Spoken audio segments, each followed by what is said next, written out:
जेवई बैठे अरे गलती के छोड़ी पीछावा अरे जेवई बैठे गलती के छोड़ी पीछावा तो बाजल घंटा तौने छानावा गगन के पीछावा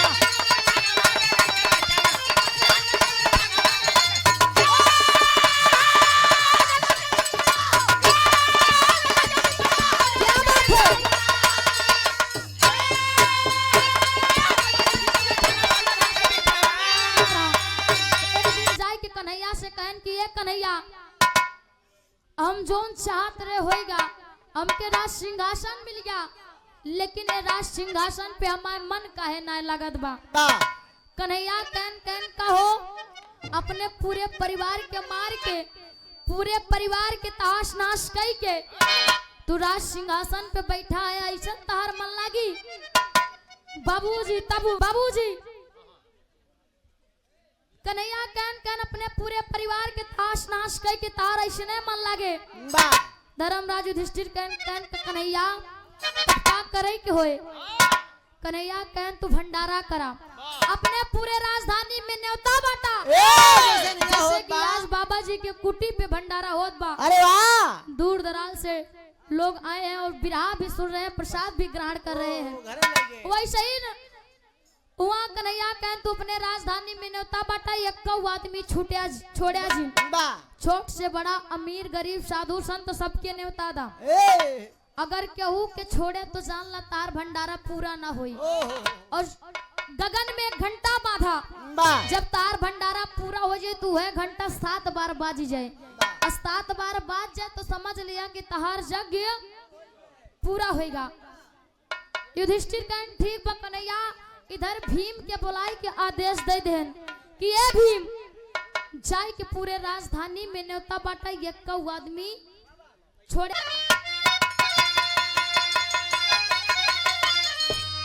अरे गिन गिना दिना गईली हारी हो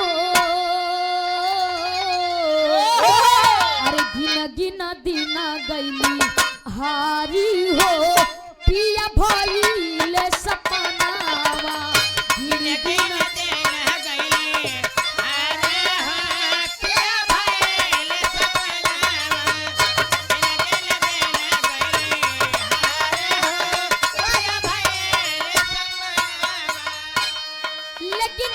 इधर भीम राजधानी में न्योता बांटे निकल गए सबके न्योता बांटत हैं और खाना के तैयारी इधर धर्मराज युधिष्ठिर शुरू कर देन खाना बनत बा लोग आवत हैं धर्मराज युधिष्ठिर प्रेम से नमस्ते प्रणाम कह के लोग के बैठावत हैं होता साधुवन को सिरावा झुकाई हो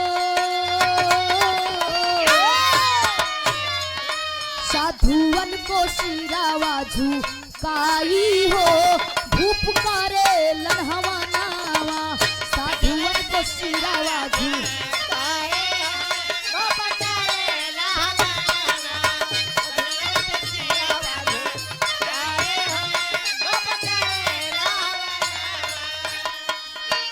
बाबूजी लोग धीरे धीरे आवत हैं धर्मराज युधिष्ठिर बैठावत हैं और यज्ञ शुरू होएगा यज्ञ शुरू होएगा लेकिन वो घंट जो गगन में बांधा बा वो बजत ना जब बाजत ना तो धर्मराज युधिष्ठिर के टेंशन होता का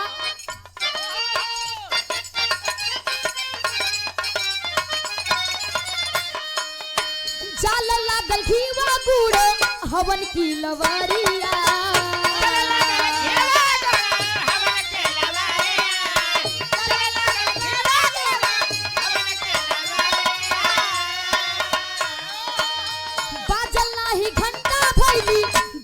में फिकिरिया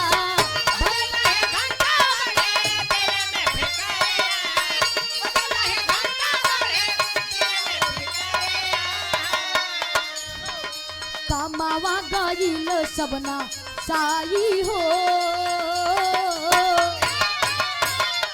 कामावा गईल सबना साई हो भूख करे इधर लोग आवत हैं खात हैं जात हैं और धर्मराज युधिष्ठिर यज्ञ करत है, लेकिन वो जब घंटा बाजत नहीं तब धर्मराज युधिष्ठिर के शंका दबत है कि कन्हैया जैसे जैसे कह रहे वैसे काम होत बा, लेकिन ये घंटा बाजत काहे ना। जब घंटा बाजत ना तो उनके मन में टेंशन होता, तब तेरी के भाव लागत है कैसे।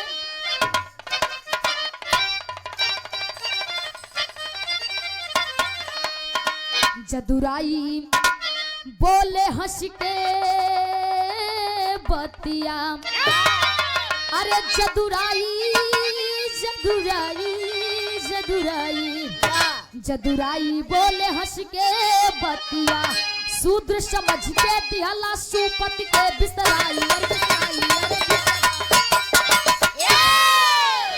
बाबूजी धर्मराज युधिष्ठिर जाय के कन्हैया से पूछें कि ये कन्हैया तू जैसे जैसे कह रहा वैसे काम होत बा, लोग आवत हैं खाए के जात हैं, लेकिन ये जोन घंटा बांधा बा बजत काहे ना। तब कन्हैया मुस्किया लगन कहन कहो ए धर्मराज युधिष्ठिर, अरे हम तो के कह अपने राजधानी में न्योता बाटा एक आदमी छोड़े जिन, अब तू सुपत ऋषि के छोड़ दिया। अरे कहे कन्हैया धर्मराज से, कहे कन्हैया धर्मराज से संतों की कोई जाति नहीं, हुआ अनादर सुपद जी का ये है अच्छी बात नहीं। जब तक सुपद ऋषि जी को, जब तक सुपद ऋषि जी को सादर नहीं बुलाओगे और नहीं बजेगा यज्ञ का घंटा, नाहक समय गवाओगे। कहन तू चाहे जानबूझ के छोड़े वा चाहे बेजान में, लेकिन तू सुपद ऋषि के छोड़ दे, उनके न्योता नहीं दे। कैसे घंटा बाजी हम तो के बताए रहे एक आदमी छोड़े जी, छोट से बड़ा लड़का मेहरारू साधु संत सबके न्योता दे, और तू सुपद ऋषि के छोड़ दे, शूद्र समझ के छोड़ दे। बाबूजी तने तो हाथवा जोड़ के युधिष्ठिर कहन कन्हैया हम नहीं चाहत रहे केहू छूटे, न्योता बाटे की जिम्मेदारी हम भीम का दे रहे। भीम के बुलाए के पूछन कहन कहो भीम कैसे के न्योता बाटे जोन सुपद ऋषि के छोड़ दिया। बाबूजी जब इतनी बात भीम सुने तो कहन काट चुप रहा, बहुत हमारा सुधरिया। कहन भैया हम जानबूझ के ना छोड़ी, हमसे गलती होएगा, हम नहीं जानते सुपद ऋषि रहा थे कहाँ। तब कन्हैया बतावे कैसे।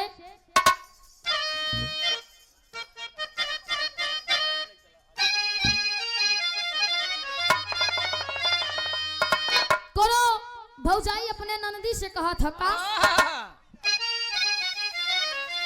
अरे सरंगिया वाले कहे डेरावा, सरंगिया वाले कहे डेरावा, बताई दे रे छोटा की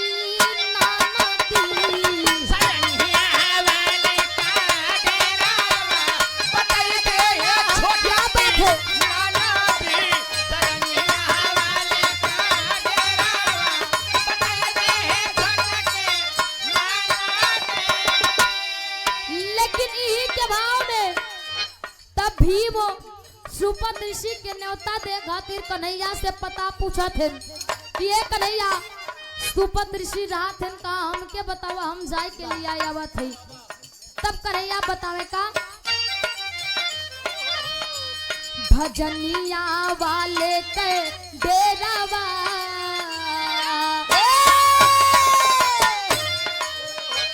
भजनिया वाले के डेरावा, बताई तेरे भैया मोहना। बाबूजी धर पता पूछते तब कन्हैया बतावे का पहले बोली,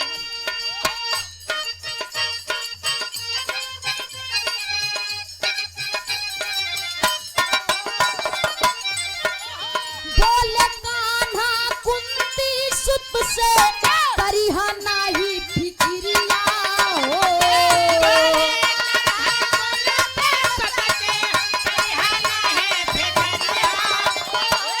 क्या बात है?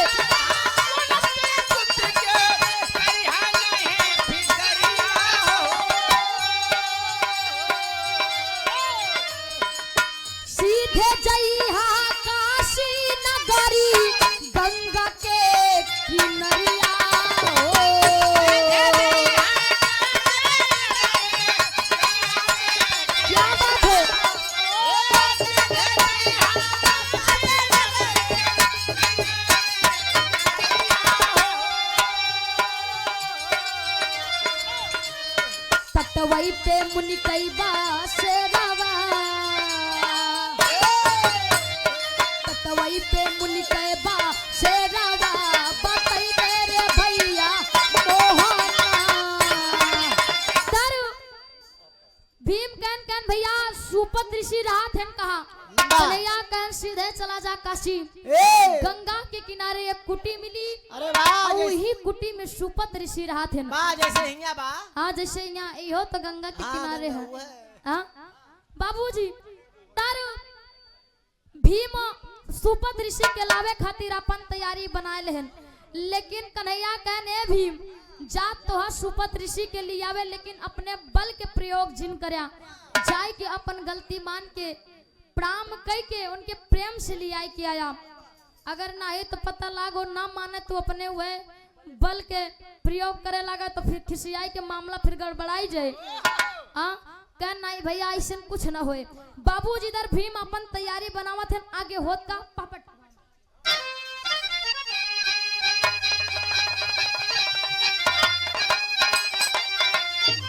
अरे गदा उठा के कई दिहले तैयारी काशी नगरी में। अरे गदा उठा के कई दिहले तैयारी काशी नगरी में। जाके पहुंचे कुटिया में बलिकारी काशी नगरी में।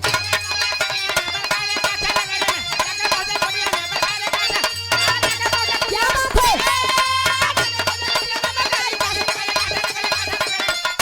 बहादुर।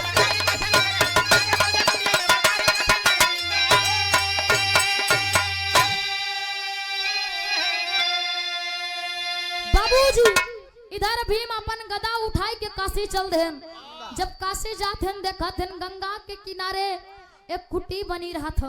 कुटी के पास जाते तो देखा थे कि कुटी के अंदर सुपत ऋषि बैठ के अपन ध्यान में लगा है।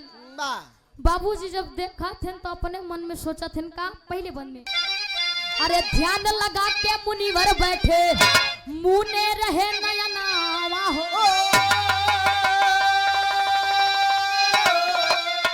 हुआ क्रोध है भीम बलि को, अरे मन में रहे गुमनावा हो। अरे ये नहीं कारण आई लया फत भारी काशी नगरी में। अरे ये नहीं कारण आई लया फत भारी काशी नगरी में। अब मनवा करई कि इनका पटक के मारी काशी नगरी में।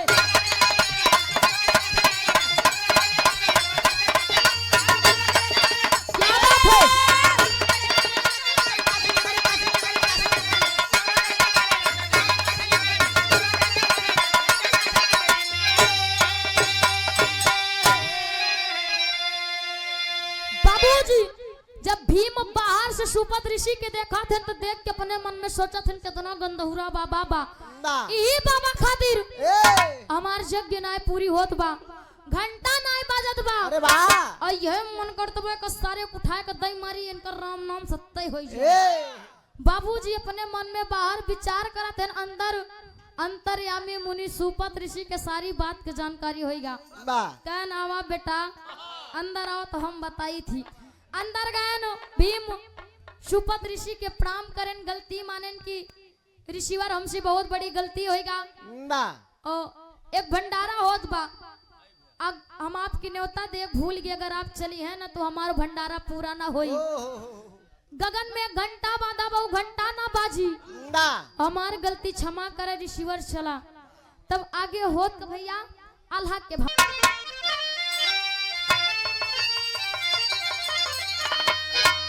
जोरवा लगावे काफी उठ नाही मलवा भैया।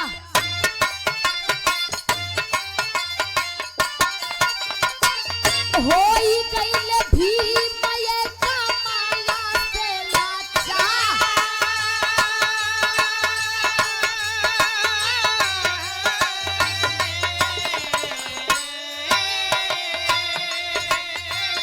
ताके मुनि ओरी ताबा लाटकल चेहरवा भैया।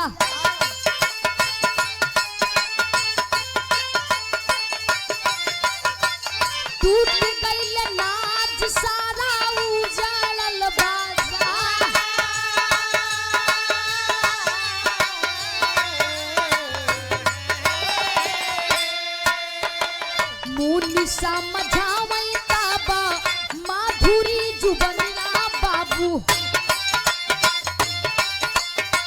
सांघवा में आए ताबा भीम जी के द्वार।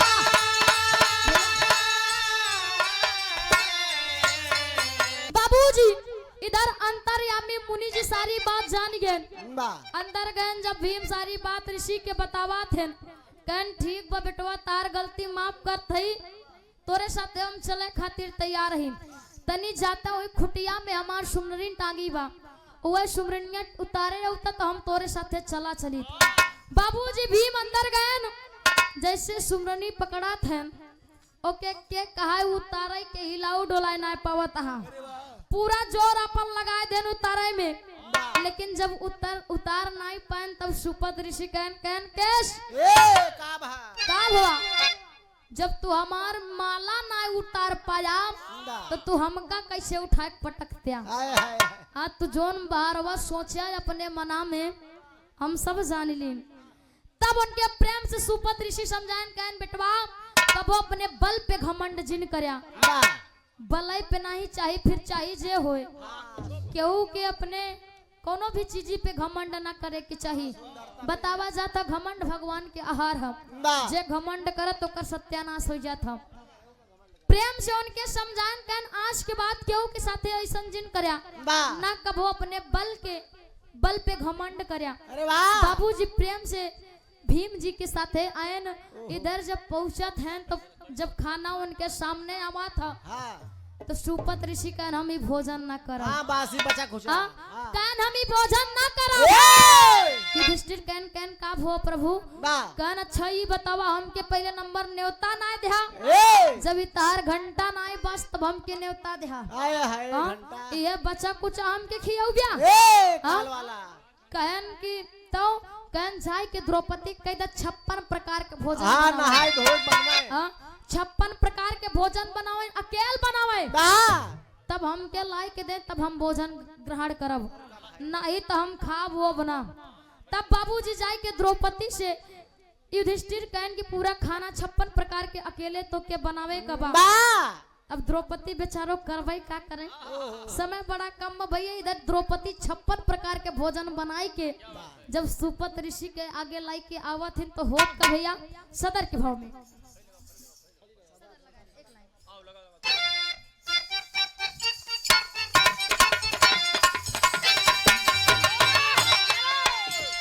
धीरे धीरे आई गई भोजन के समैया,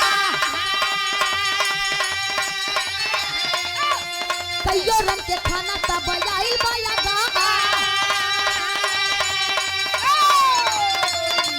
दूध दही खीर पूरी हलवा मिठाई, खट्टा मीठा देई दिहले लौरी अचार।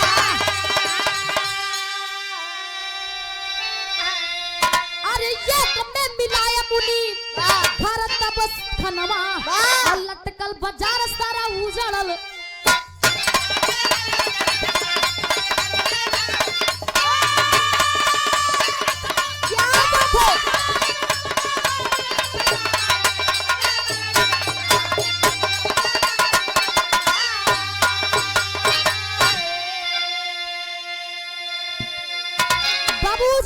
समय बड़ा कम बनाई 56 प्रकार के भोजन गिनवाई दी भैया।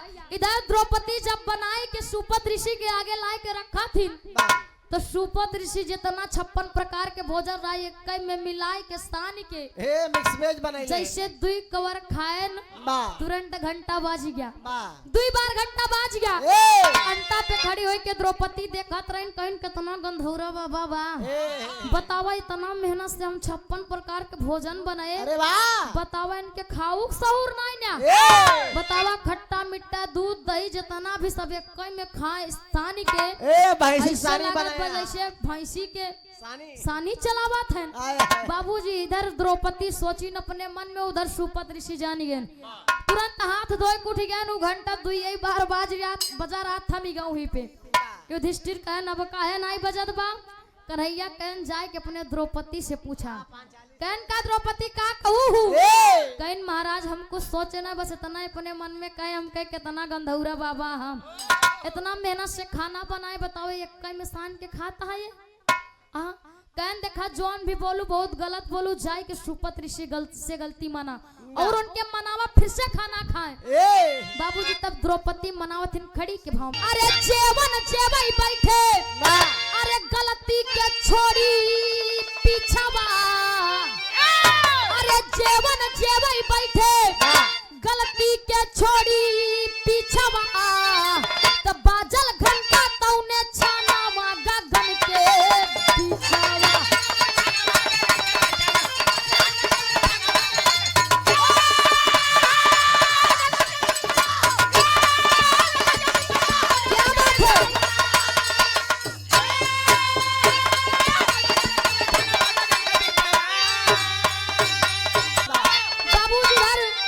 द्रौपदी जाए के सुपत ऋषि के पैर पे गिर के अपने गलती के माफी मांगा थिन। कहन बाबा हम नहीं समझ पाए हमके क्षमा करा फिर से भोजन करा। द्रौपदी के गलती माफ पे के तब सुपत ऋषि फिर से भोजन ग्रहण करा थिन। होत का अरे प्रेमवा से लिए जब बाबा जी यहाँ आरू हो और 7 बेरी घंटा तब किया झनकार हो अरे खुश हो गए युधिष्ठिर जी अरे झुकाए सिरवा अरे खुश हो गए युधिष्ठिर जी अरे झुकाए सिरवा तो बाजल घंटा तौने छानावा गगन के। द्रौपदी के गलती माफ पे के सुपत ऋषि फिर से भोजन करें और जोन गगन में घंटा बांधा रहा उस 7 बार घंटा बाजीगा। उधर धर्मराज युधिष्ठिर के राज सिंहासन पे मन लागे लाग और उनकर भंडारा पूरा भवा। लास्ट में काना बा गुरु घराने के पूछे आवा स्वामी गुरु बिहारी रमन ब्रिजलाल जी ज्ञानी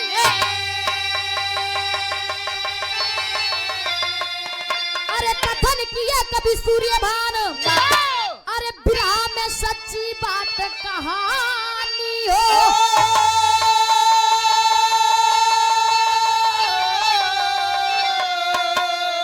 चतुराई बोले हंस के बतिया मुस्कान चंचल जी का शारद हाथ रतिया चतुराई बोले